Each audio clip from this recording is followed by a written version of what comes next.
This is the Samsung Galaxy Z Flip 5. There are plenty of great things about this phone, which I'll cover in my next videos. I know I'm late on this one, but I do like to take my time and give you my best possible review, you know? When my friends ask about this phone, I always say, it's a flipping great phone. I love it, I'll cover this in a lot more detail in my upcoming reviews, but having used the Flip for the last few weeks, I realized a few things. One, the Flip is gonna fail, and two, I think that's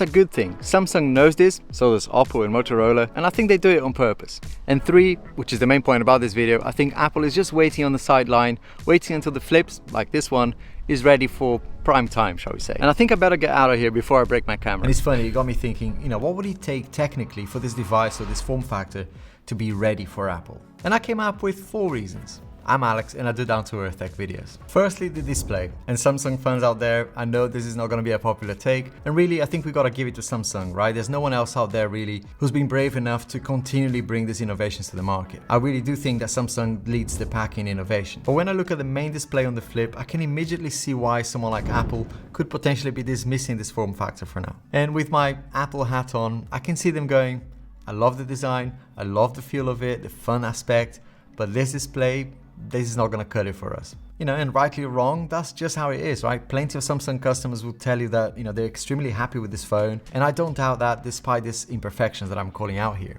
And when I say imperfections, I don't actually mean the crease. I actually got used with the crease because I've been using the Fold for so long.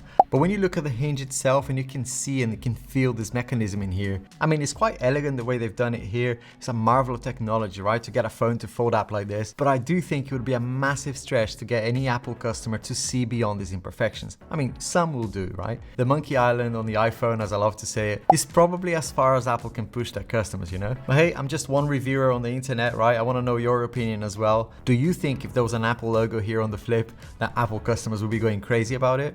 And here's where I'm at with foldables from Samsung, right? I haven't used every single foldable out there. I'm prepared to compromise a little bit on the Fold 5 because the benefit it gives me is fantastic. And when I say compromise, I mean the display isn't the same as using a display like the S23 Ultra or the iPhone, right?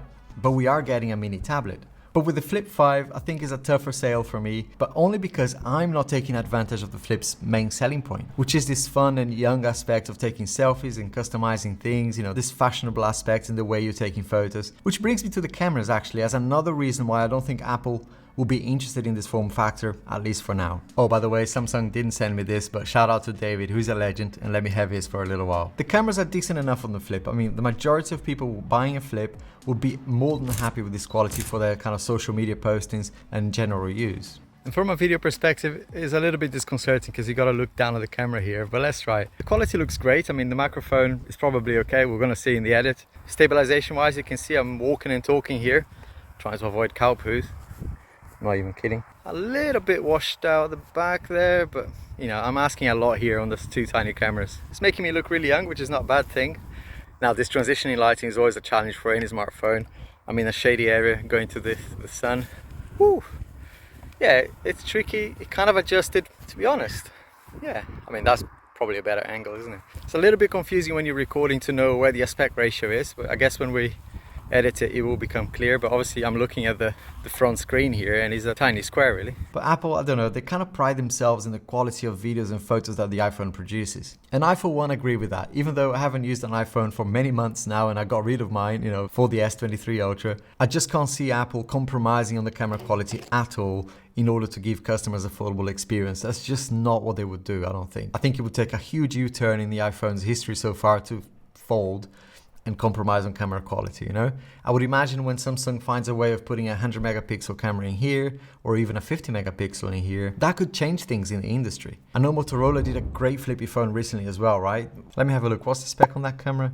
I'm not sure, but Oppo did one as well, right? Which is 50 megapixel. So yeah, we can see now the camera tech on the Flip kind of being ahead of the display there. And that's good, right? If we ever to see an iPhone Flip, it would have to have a decent camera and display. I just don't think they're quite good enough yet. Right, so far I've been putting the ball in Samsung's and others' courts, right? But this next reason I think is Apple's own limitations that's gonna stop them from bringing any foldable to the market. And that is software. iOS, like Android, has evolved and iOS 17 actually promises to be pretty decent, but I feel feel like right now, what we're getting with Android in variants like One UI specifically is so much more flexible than iOS. So to adapt iOS into a foldable design would be exciting, right, for Apple, I'm sure. But at the same time, I think it would detract them a little bit from their strategy. Don't know why this would be important, but apparently it's really hard to open one-handed. Don't know what he's talking about. It's fine. And just to close the loop on the software subject and the iOS challenges, let me show you a couple of things here on the flip so you know what I mean. In One UI, you've got certain features that are not enabled by default. So you can come in here, for example, and enable Flex Mode panel.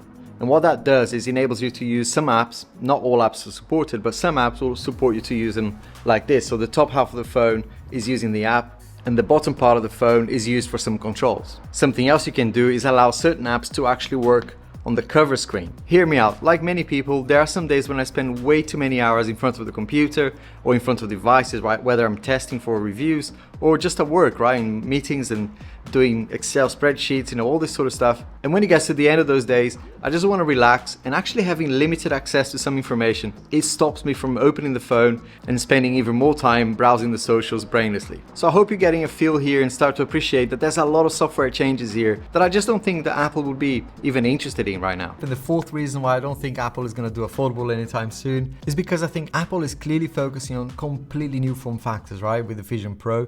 But before I mention that, just a quick reminder to like this video if you're enjoying it, and if you like my stuff, it would be awesome if you subscribed as well.